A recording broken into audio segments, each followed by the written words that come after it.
whole thing where I like moved to Texas, so I'm spending my last week here in Washington. Did a half move last week, wrap up business, and have a couple of updates for y'all.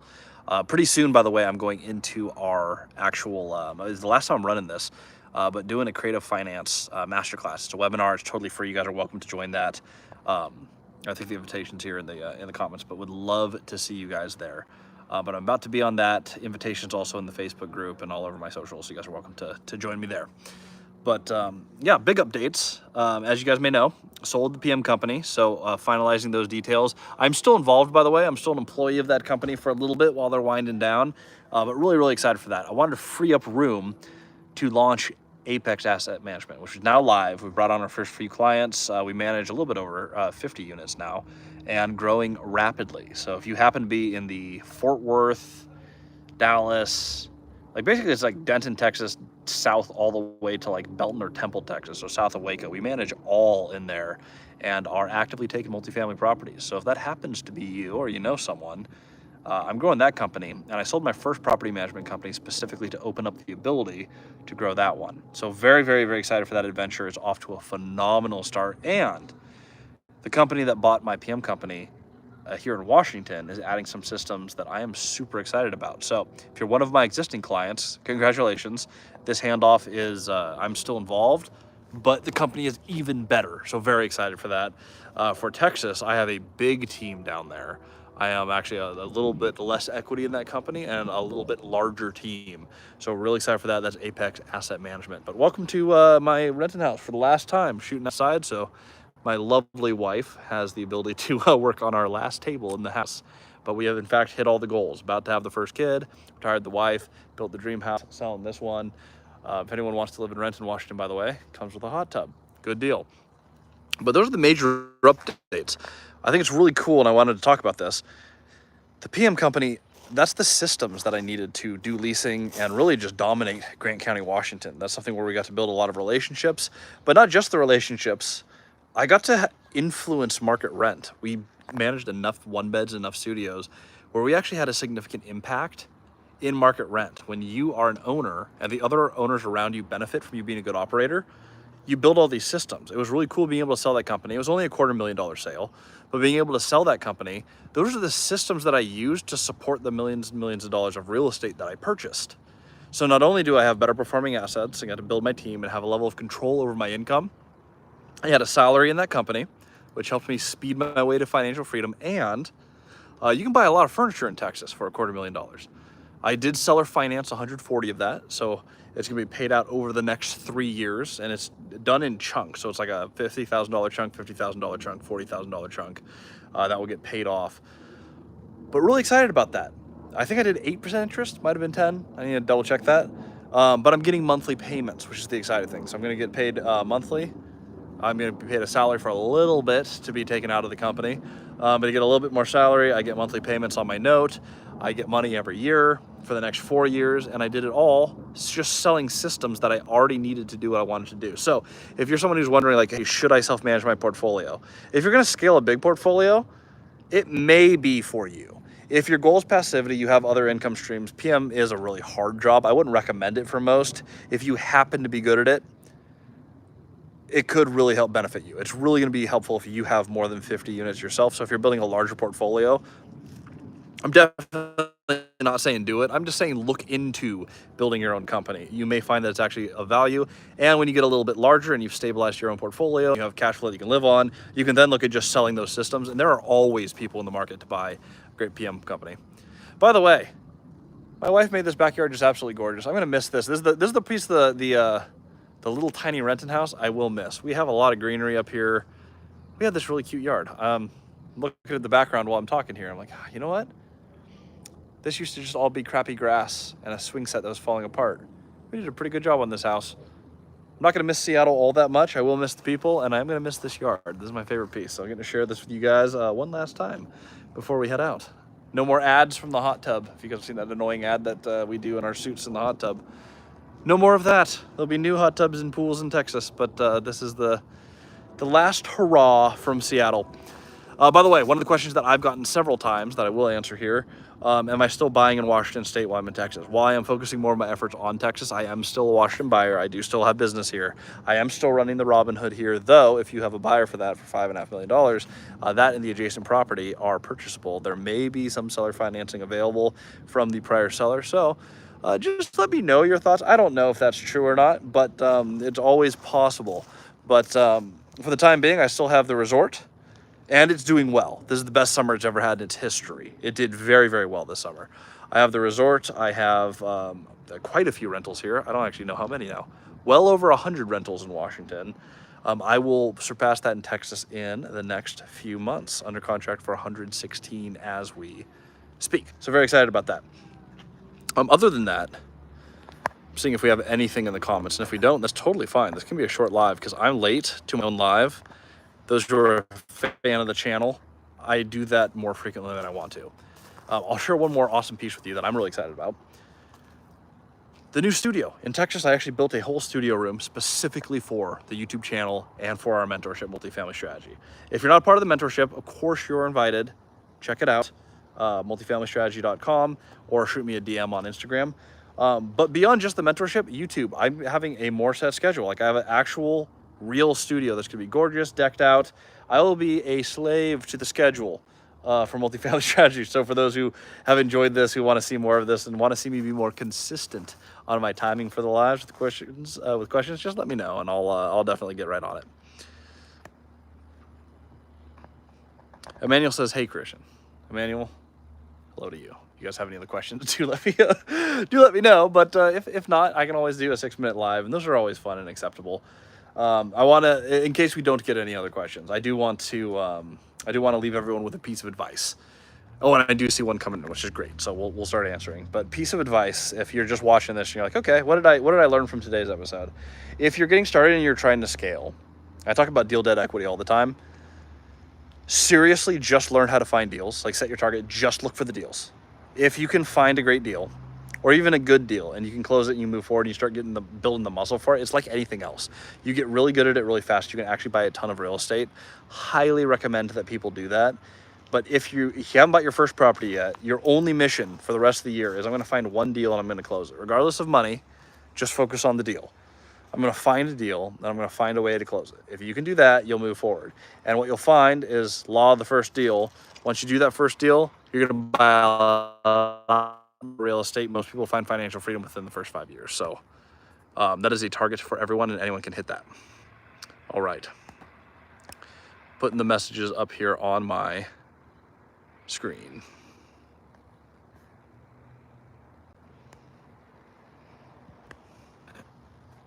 All right, Emmanuel was wondering how you handle filter changes for your apartments. Do you let the tenants do that themselves? It's usually on the annual inspection. We'll check them out for any like filter sets. Like there's a couple of filters that actually go into a apartment. There's usually one above the stove, and there's filters in the actual conditioning. Filter changes is usually just part of the general maintenance. That is part of the program and done on annual inspection. I do have some tenants who just swap them out themselves though, but that's usually on their own prerogative. Patrick, I have a triplex in Washington State, and both tenants move out. I am struggling with knowing all of the regulations of what I can and cannot do. Should I partner with a local property manager to figure it out? Well, if you're saying just what you can do about lease, there's a little bit more to it. Or maybe join a landlord association to start networking with landlords. I mean, at the end of the day, what you're trying to do is you're trying to find tenants for them, right? If you're trying to market for those, you just can't discriminate by anything. So I would just copy a lot of other listings that look really good as far as just like a basic, like get it up on listing sites. Yes, you can work with a property manager. Yes, they might be able to do it faster. But for just a couple of units, I think you should have no problem leasing it yourself. Put it up on Facebook Marketplace. Just don't discriminate by anything. So don't discriminate by race, gender, preference, familial status, income. In parts of Washington, criminal background can't even be used, which is kind of a bummer. That one you should be able to discriminate on. You shouldn't have to rent to violent criminals, but be careful on that one. But you can set your own standards, so you can choose like, hey, this is what rent is, this is what I want in reserves, this is what a security deposit needs to be, this is the income requirement. For me, it's usually 3 times the monthly rent. Occasionally I'll bring that down to 2.5, and I do credit scores above 600. There's lots of websites where you can run these background checks for quite cheap, and you can have tenants go through an application portal. So I'd absolutely look into that. Highly recommend.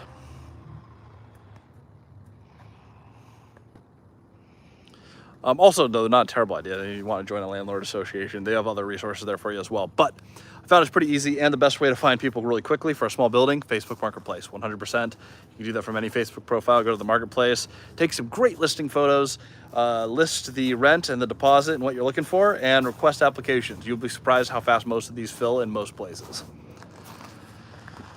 Of all the free stuff, I've actually learned that my company's Facebook page was taken down for a little bit, and our leasing actually slowed down quite a bit. It's funny how much Facebook Marketplace does. We push out to 84 different websites. Facebook Marketplace is about 25% of our activity, which is insane. It goes 84 places, and one of them brings in 25%, and it's completely free.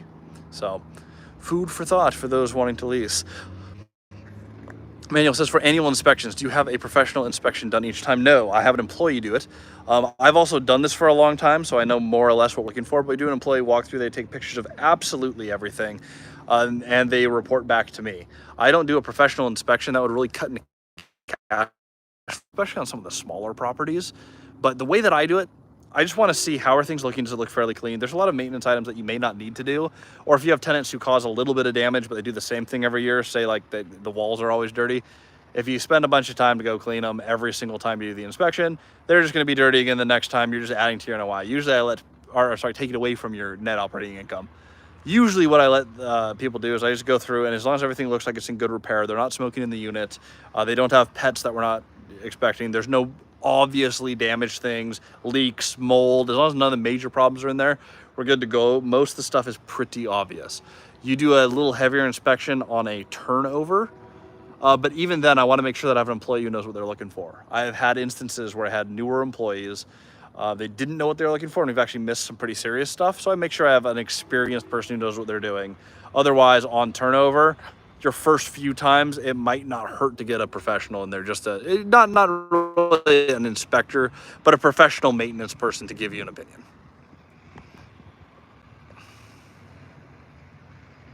What's your unit limit for self-managing?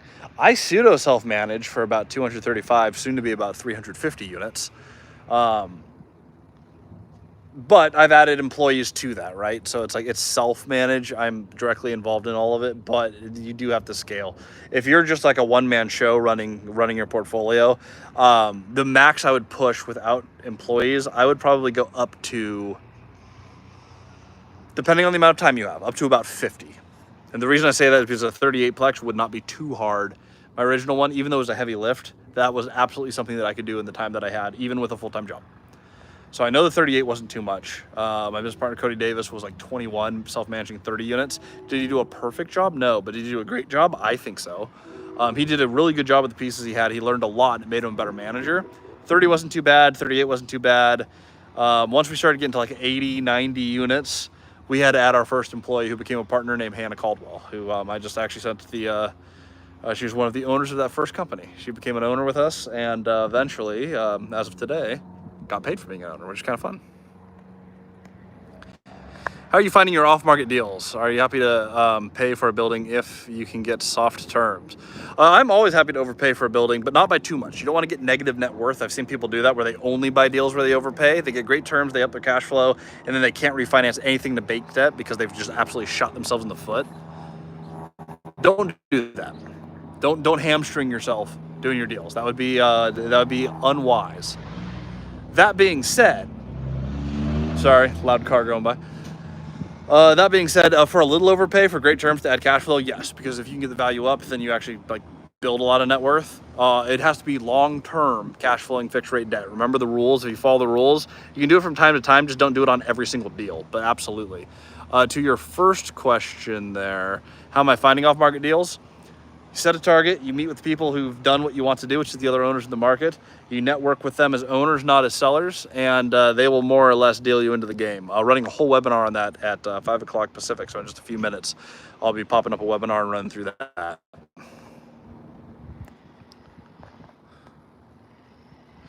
On a relatively new acquisition, how do you handle a case where tenants still paid the previous landlord? So if they pay the wrong place, the landlord needs to cut you a check. I've always had success with that. or sometimes they pay the prior PM. There's always a little bit of that on a larger acquisition. You connect with them and it's part of your acquisition plan. I've never had a problem with it, but you do have to be on top of it. Like I've seen it happen many times. Tenants will still pay to an old place. Takes a little bit of communication. Always budget to have a little bit of reserve specifically for just the transition, because your collections may be delayed. And I personally, even if I've sent notice, I don't penalize tenants for that first month. If they're late or there's some confusion, I always give people a chance to get used to the transition, and I just know that some mistakes will be made. Jay, what cap rates and price per unit you guys buying recently? Totally depends on market. Price per unit is not really relevant. I've bought stuff at $250 a unit, made a ton of money. I've bought stuff at $45 a unit, made a lot of money. So price per unit, depending on market, depending on deal, depending on asset class, there's way too much there. That's a bigger pockets pushes that, and it's a stupid metric. Cap rates also completely market dependent. I happen to be in a bunch of markets that are, a lot of them are 6 and 7 cap markets. That's just where I've been investing. But I've also bought in places where it's 3 cap market. All of those are 100% deal and market dependent. Thoughts on owning properties in New England? Do you see a problem with tenant laws? Well, I invested in Seattle, Washington, and Washington State in general for a lot of my career. We have horrible laws out here too. Here's what I found. Blue states, traditionally, they fall behind on development a little bit, so you have a supply issue. So you end up with a little bit more appreciation in those markets. Also, we underbuilt, particularly during the pandemic, as opposed to other places that had a lot of population growth. So as interest rates are coming down, pricing is going up, like actively. So that's the big one. Blue states are going to, in the short term, continue to out appreciate. You typically get more cash flow in red states, and it's a lot easier to run.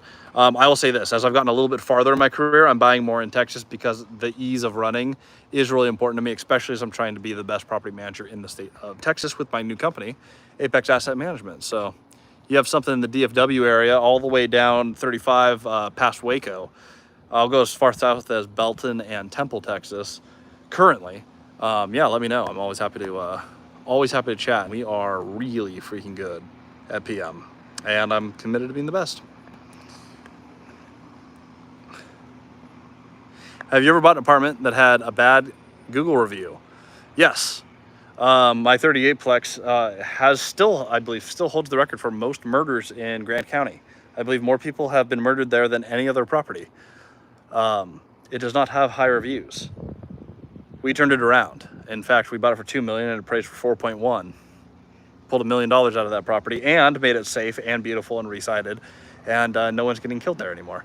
But yeah, that's bad Google reviews don't really matter at all. That's bad management is a great reason to be able to buy a property. If you can manage better than the last person, traditionally, commercial multifamily means you get more net operating income, which means your property's worth more. All right, that's what I have for time here, because I have to get ready for our for the webinar. I apologize for launching this late. That's my fault. But if you guys want to check that webinar out, it's all over my socials. So hop over there. If you guys want to learn how to do it, we're talking about 3 things. We're talking about how I set my targets, how you can do the same thing. We're talking about how I find deals specifically, and how to fund them with or without money, because that's the main question that we get on this channel. I want to make sure that we answer that. So if you guys want to check that out, this is the last time I'll ever run that webinar. I run it 3 other times. I keep saying it's the last, and this will actually be the last, because I'm not a webinar guy. I don't want to run webinars every 2 weeks. That's insane. So this will be my last run on it. If you guys want to join, I'll see you over there.